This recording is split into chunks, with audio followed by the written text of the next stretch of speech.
Okay. I have people kind of asking what size internal drive you should get. 250, 500, 1 terabyte, 8 terabyte. True. Over many years, especially if you had computers for a very long time, you do collect a lot of stuff. Like living in a house too long and you become a pack rat, huh? Yes, storage bloat. Running out of hard drive space. iCloud is getting too expensive, at least for me. And it seems like you have to keep upgrading. It wouldn't take long before the costs of subscriptions would take to pay for a 1 terabyte SSD drive for your Mac.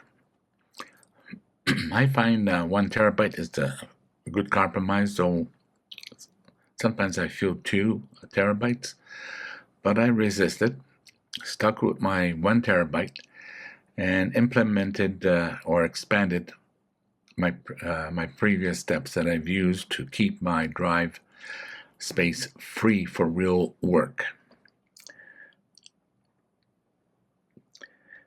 There's also another advantage of having the 1 terabyte, besides giving you large space when you're doing heavy work, video editing, photo editing, things of that sort. Because of the speed of the internal hard drive. And then it means your external drives, you can use cheaper ones, slower speed. Okay. And I found there's no real speed bump. If you got 2,000 megabits per second external drive, you won't really notice it unless you're using it as a cache or something of that sort, which is where you would use the internal drive because it's fast. There's also another reason. A lot of the Apple features are kind of tied in to the internal SSD drive. I remember one time, I think going back many years, the photos, iPhotos, you had to keep it on your internal hard drive. Of course, since then, you can now put it anywhere and use it as your system photos. So there's a possibility a lot of the security and some of the features may be tied into an internal drive. So just in case, even though you may not need the 1 terabyte, you'll be good for 3, 4, 5 years. Many of the purchases that you may have made, you don't use it every day or only occasionally, and basically once you launch the app and it's running, that's it. It does everything else within the memory or the internal drive. So you can put such programs on an external drive. And what is nice too, anything that you purchase from the Apple Store, and if it's over 1 gigabyte in size, the app, you can put it to an external drive and it will keep it up to date. And I'll show you that in a minute. Right here.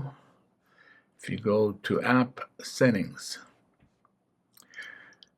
download and install large apps to a separate drive, and then select it. That's it.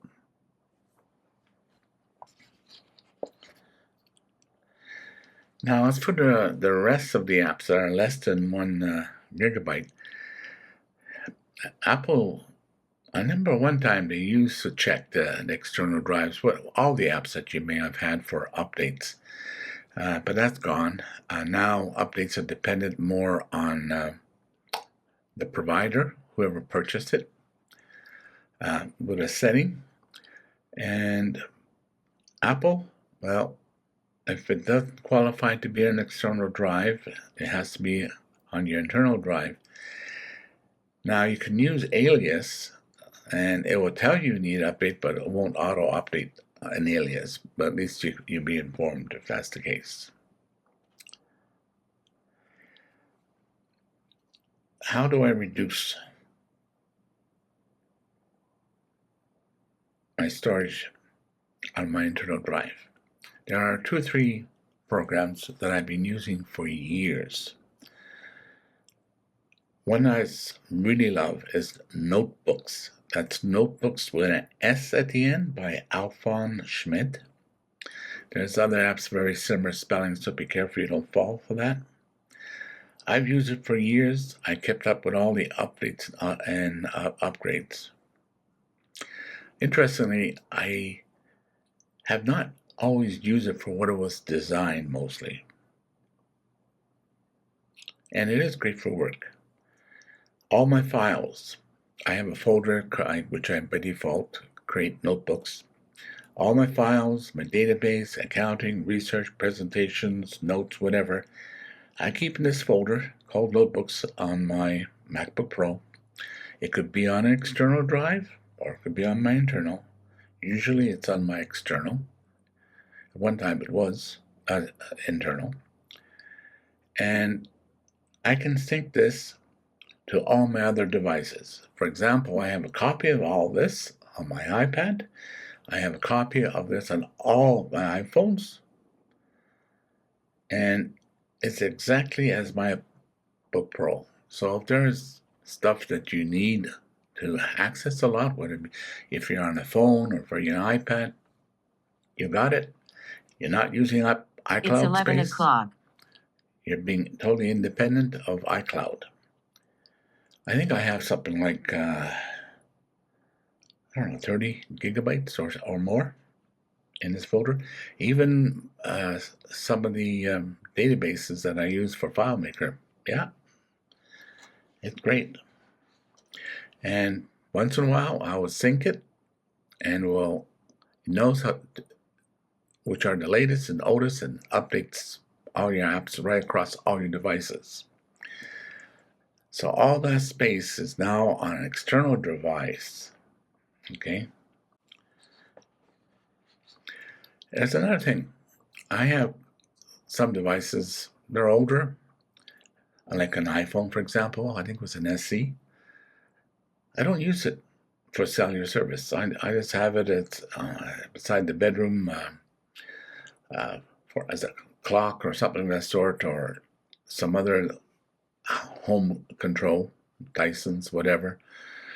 I have the space, so a copy of it is it's put on that iPhone device.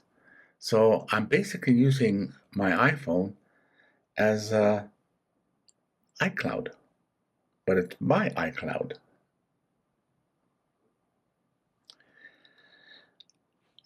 And I have a copy on my iPad. So even on devices that I currently use, I have access, and devices that I hardly ever use, but maybe dedicated for something else, I use as my iCloud devices. Surprisingly how fast it works. Now, the biggest storage space app is Photos, especially when you got over 10 years worth. I'm kind of like 600 gigabytes.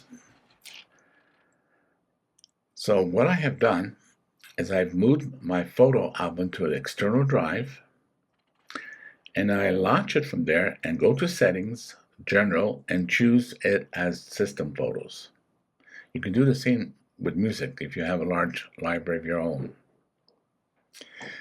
And I'm surprised. I never had any issue with this. No speed bump, no wallpaper hesitation, even with 12 screens and changing every 5 seconds. Fantastic.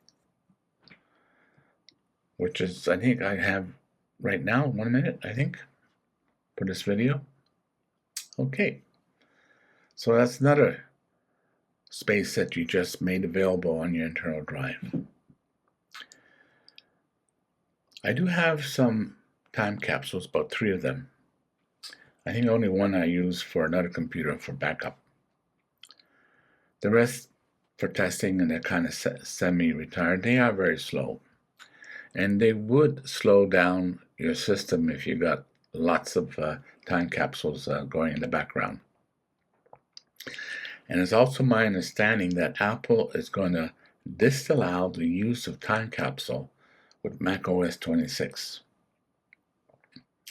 So you'll be forced to get an external drive bypassing this. The software, the time machine, will still work. Because my old Apple time capsules are kind of slow in the method, I've kind of replaced it using SSD drives. I find the SanDisk, whether it be the 1,000 or 2,000 megabits per second.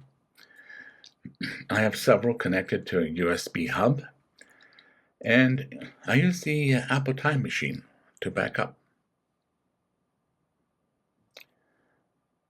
This, of course, speeds up your drive internally, your Mac, and you don't have to spend a fortune buying big storage devices. In fact, it works so fast I don't even notice it's working. I have to check once in a while and see. And of course, I have one more program I use, and that's Carbon Copy Cloner. I need to back up my photos, even though it's on an external drive, and I can make a copy, back up using Carbon Copy, set the time interval, and my photos can be backed up to another drive or a remote drive. So it's handy. It's just a method I use to replace iCloud, Apple iCloud. And I've been using it for years.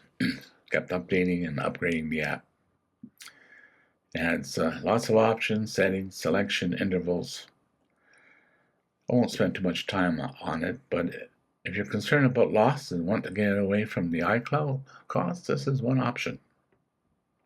So, between notebooks, my time machine backups, and using the Apple Store option to use external drives for apps that are over 1 gigabyte,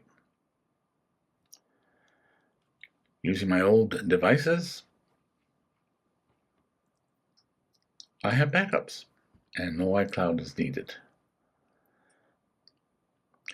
And they're not expensive. The 1 terabyte SSDs, you're talking about $100. So the cost is recouped very quickly by not using iCloud storage fees. I do have right now 2 terabyte, but eventually that will disappear. As I find I only need about 1 terabyte at the most. I should also show you Carbon Copy Clone, how it looks. You have all sorts of options you can do to select what you want, so it works. And notebook, same thing. Whatever way you organize your files within a folder of notebooks is the way it will appear and will match on all your devices. So that takes care of it. And don't forget to turn that option on right there. Have a nice day. If this was helpful, let me know. If you haven't done so, please subscribe, and thumbs up would be appreciated. Thanks. Have a nice day.